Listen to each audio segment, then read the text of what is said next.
ದೇಹ ಕೂಡ ಮಾನಸಿಕವಾಗಿ ಕುಗ್ಗಿಸ್ಬಿಡುತ್ತೆ. ದರ್ಶನ್ ಗ್ಯಾಂಗ್ನಿಂದ ರೇಣುಕಾಸ್ವಾಮಿಯ ಕೊಲೆ ಪ್ರಕರಣ, ಆರೋಪಿಗಳು ಅರೆಸ್ಟ್ ಆಗೋ ಮುನ್ನವೇ ಸಿಸಿಟಿವಿ ದೃಶ್ಯ ಡಿಲೀಟ್. ಅರೆಸ್ಟ್ ಆಗೋ ಮುನ್ನವೇ ಕಾರ್ತಿಕ್ ಅಲಿಯಾಸ್ ಕಪ್ಪೆ ಶರಣಾದ ಮೇಲೆ ಸಾಕ್ಷ್ಯ ನಾಶ ಮಾಡೋಕೆ ಪ್ರಯತ್ನ ಪಟ್ಟಿದ್ದಾರೆ. ಡಿಲೀಟ್ ಮಾಡಿದ ಸಿಸಿಟಿವಿ ದೃಶ್ಯಾವಳಿಗಳು ಪೊಲೀಸರ ತನಿಖೆಯಲ್ಲಿ ರಿಕವರಿ ಆಯ್ತಾ? ದರ್ಶನ್ ಗ್ಯಾಂಗ್ ವಿರುದ್ಧ ಪ್ರಬಲ ಸಾಕ್ಷ್ಯ ಮತ್ತೆ ಸಿಕ್ತಾ? ದರ್ಶನ್ ಗ್ಯಾಂಗ್ನಿಂದ ರೇಣುಕಾಸ್ವಾಮಿ ಕೊಲೆ ಪ್ರಕರಣಕ್ಕೆ ಸಂಬಂಧಪಟ್ಟಂತೆ ಕಾರ್ತಿಕ್ ಅಲಿಯಾಸ್ ಕಪ್ಪೆ ಏನಿದ್ದಾನೆ, ಈತ ಕೂಡ ಈ ಪ್ರಕರಣದಲ್ಲಿ ಆರೋಪಿ, A15 ಆರೋಪಿ, 15ನೇ ಆರೋಪಿ. ಈತ ಅರೆಸ್ಟ್ ಆಗ್ತಾ ಇದ್ದಂತೆ ಮತ್ತೆಯಲ್ಲಿ ಸಾಕ್ಷಿಗಳು ಸಿಗಬಾರ್ದು ಅಂತ ಆ CCTV ಫುಟೇಜ್ನ ಡಿಲೀಟ್ ಮಾಡಿದಾರಂತೆ. ರಿಕವರಿ ಮಾಡೋ ಸಾಧ್ಯತೆಗಳು ಚಾನ್ಸಸ್ ಜಾಸ್ತಿ ಇರುತ್ತೆ. ಅಂದರೆ ಪೊಲೀಸರ ಪ್ರಯತ್ನ ಅಂತೂ ಇರುತ್ತೆ, ಬಟ್ ಇವರ ಯಾವ ಟೆಕ್ನಾಲಜಿ ಬಳಸ್ಕೊಂಡು ಅಥವಾ ಹೇಗೆ ಟೆಕ್ನಿಕಲಿ ಇವರು ಡಿಲೀಟ್ ಮಾಡಿರ್ತಾರೆ ಅನ್ನುವಂಥದ್ದು ಕೂಡ ಮ್ಯಾಟರ್ ಆಗುತ್ತೆ. ಪೊಲೀಸರು ರಿಕವರಿ ಮಾಡಿದ್ರಾ, ಅದರಲ್ಲೇನಾದರೂ ಸಿಕ್ತಾ, ಅದು ಕೂಡ ತನಿಖೆಯಲ್ಲಿ ಬಯಲಾಗಬೇಕಾಗಿದೆ. ಸದ್ಯಕ್ಕೆ ಪ್ರಶ್ನೆ ಅಥವಾ ಕುತೂಹಲ ಕಾಡ್ತಾ ಇರೋದು ಇದು.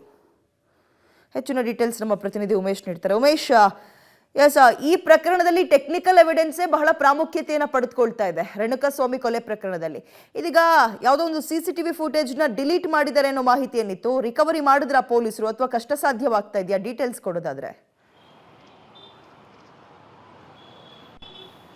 ವಿದ್ಯಾ ಪ್ರಕರಣ ಬೆಳಕಿಗೆ ಬಂದ ನಂತರದಲ್ಲಿ ಸಾಕಷ್ಟು ಕಡೆಗಳಲ್ಲಿ ಪೊಲೀಸರು ಪರಿಶೀಲನೆ ಮಾಡಿದರು. ಪರಿಶೀಲನೆ ಮಾಡಿದ ಕಡೆಗಳೆಲ್ಲ ಕೂಡ ಪೊಲೀಸರಿಗೆ ಬೇಕಾದಂಥ ಎಲ್ಲ ಟೆಕ್ನಿಕಲ್ ಎವಿಡೆನ್ಸ್ಗಳು ಕೂಡ ಪತ್ತೆ ಆಗಿರುವಂಥದ್ದು. ಆ ನಂತರದಲ್ಲಿ ಏನು ಪಟ್ಟಣಗೆರೆ ಶೆಡ್ ಬಳಿ ಒಂದು CCTV ಏನಿತ್ತು, ಆ CCTVಯನ್ನು ಆರೋಪಿಯಾದಂಥ ವ್ಯಕ್ತಿ, ಆರೋಪಿ ಏನಿದೆ ಆತ ಡಿಲೀಟ್ ಮಾಡಿದ್ರು ಅನ್ನೋ ಬಗ್ಗೆ ಪೊಲೀಸರಿಗೆ ಮಾಹಿತಿ ಲಭ್ಯ ಆಗಿತ್ತು. ಆ CCTVನ ರಿಕವರಿಗೆ CIDಯಲ್ಲಿರುವಂಥ ಸೈಬರ್ ಸೆಂಟರ್ಗೆ ಕಳಿಸಿದ್ರು. ಆ ಸೈಬರ್ ಸೆಂಟ್ರಲ್ಲಿ ಡಿಲೀಟ್ ಆಗಿದ್ದಂಥ CCTV DVR ಏನಿದೆ ಅದೆಲ್ಲ ಕೂಡ ಈಗ ರಿಕವರಿ ಆಗಿದೆ ಅನ್ನೋದ್ರ ಬಗ್ಗೆ ಮಾಹಿತಿಗಳು ಬರ್ತಾ ಇರುವಂಥದ್ದು. ಆ ರಿಕವರಿ ಆಗಿರೋ ಆ ದೃಶ್ಯಗಳಲ್ಲಿ ಇವ್ರು ಯಾವ ರೀತಿ ಕಿಡ್ನಾಪ್ ಮಾಡ್ಕೊಂಬಂದರು, ಅನಂತರದಲ್ಲಿ ಯಾರೆಲ್ಲ ಶೆಡ್ ಒಳಗಡೆ ಬಂದರು, ಯಾರು ಅಲ್ಲೇ ಮಾಡಿದ್ರು, ಎಷ್ಟೊತ್ತಿಗೆ ಹೋದ್ರು ಅನ್ನೋದ್ರ ಬಗ್ಗೆ ಸಂಪೂರ್ಣವಾಗಿ ಡೀಟೇಲ್ ಇದೆ ಅನ್ನೋದ್ರ ಬಗ್ಗೆ ಅಧಿಕಾರಿಗಳಿಗೆ ಈಗ ಮಾಹಿತಿ ಸಿಕ್ಕಿರುವಂಥದ್ದು. ಏನು ಡಿಲೀಟ್ ಮಾಡಿದಂಥ ಎವಿಡೆನ್ಸ್ ಎಲ್ಲ ಈಗ ರಿಕವರಿ ಆಗಿರೋ ಹಿನ್ನೆಲೆಯಲ್ಲಿ 17 ಜನ ಆರೋಪಿಗಳಿದ್ದಾರೆ. ಅವರ ಪಾತ್ರ ಏನು ಅನ್ನೋದ್ರ ಬಗ್ಗೆ ಪೊಲೀಸರಿಗೆ ಒಂದು ಕ್ಲಾರಿಟಿ ಸಿಗ್ತಾ ಇರುವಂಥದ್ದು. ಅಂದರೆ ಆ ರೇಣುಕಾಸ್ವಾಮಿಯನ್ನು ಕಿಡ್ನಾಪ್ ಮಾಡಿದ್ದಂಥದ್ದು, ಆ ಸಂದರ್ಭದಲ್ಲಿ ಯಾರೆಲ್ಲ ಬಂದರು,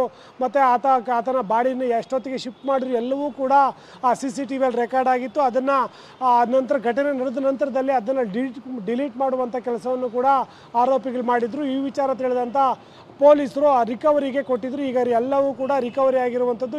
ಈ ದೃಶ್ಯ ಕೂಡ ಇಡೀ ಪ್ರಕರಣದಲ್ಲಿ ಒಂದು ಮಹತ್ವದ ದಾಖಲೆಯಾಗಿ ಉಳಿಯೋ ಕಾರಣಕ್ಕಾಗಿ ಆರೋಪಿಗಳಿಗೆ ಮತ್ತಷ್ಟು ಸಂಕಷ್ಟ ಎದುರಾಗಲಿದೆ. ಈಗಾಗಲೇ ಬೇರೆ ಬೇರೆ ಕಡೆಗಳಲ್ಲಿ ಸುಮಾರು 180ಕ್ಕೂ ಹೆಚ್ಚು ಸಾಕ್ಷಿಗಳನ್ನು ಕೂಡ ಪ್ರತ್ಯಕ್ಷ ಪರೋಕ್ಷವಾಗಿ ಪೊಲೀಸರು ಕಲೆ ಹಾಕಿದ್ದಾರೆ. ಮತ್ತು ಆ ರೇಣುಕಾಸ್ವಾಮಿ ಕೊಲೆ ಪ್ರಕರಣ ಸಂಬಂಧಪಟ್ಟ ಹಾಗೆ ಟೆಕ್ನಿಕಲ್ ಎವಿಡೆನ್ಸ್ಗಳು ಏನೆಲ್ಲ ಬೇಕು ಎಲ್ಲವನ್ನೂ ಕೂಡ ಕಲೆ ಹಾಕಿದ್ರು. ಅದರಲ್ಲಿ ಇದೊಂದು CCTV ಡಿಲೀಟ್ ಆಗಿತ್ತು, ಅದನ್ನು ಕೂಡ ಈಗ ರಿಕವರಿ ಮಾಡಿರುವಂಥದ್ದು. ರಿಕವರಿ ಮಾಡಿದ ನಂತರ ಈ ಪ್ರಕರಣವನ್ನು ತುಂಬ ಗಂಭೀರವಾಗಿ ಪರಿಗಣನೆ ಮಾಡಿರುವಂಥ ಪೊಲೀಸರು ತನಿಖೆ ಕೂಡ ಮುಂದುವರಿಸಿದ್ದಾರೆ. ಇದು ನಿಜಕ್ಕೂ ಆರೋಪಿಗಳಿಗೆ ಯಾವ ರೀತಿ ಕಂಟಕ ಆಗುತ್ತೆ, ಅದರಲ್ಲಿ ಏನಿದೆ ಅನ್ನೋದ್ರ ಬಗ್ಗೆ ಪೊಲೀಸರು ಮಾಹಿತಿ ನೀಡಬೇಕಾಗಿತ್ತೆ. ಸದ್ಯಕ್ಕೆ ಅದರಲ್ಲಿ ಪ್ರಮುಖ ಸಾಕ್ಷ್ಯ ಒಂದು ಸಿಕ್ಕಿದೆ ಅನ್ನೋದಷ್ಟೇ ಪೊಲೀಸರು ಹೇಳಿರುವಂಥದ್ದು. ವಿದ್ಯಾ.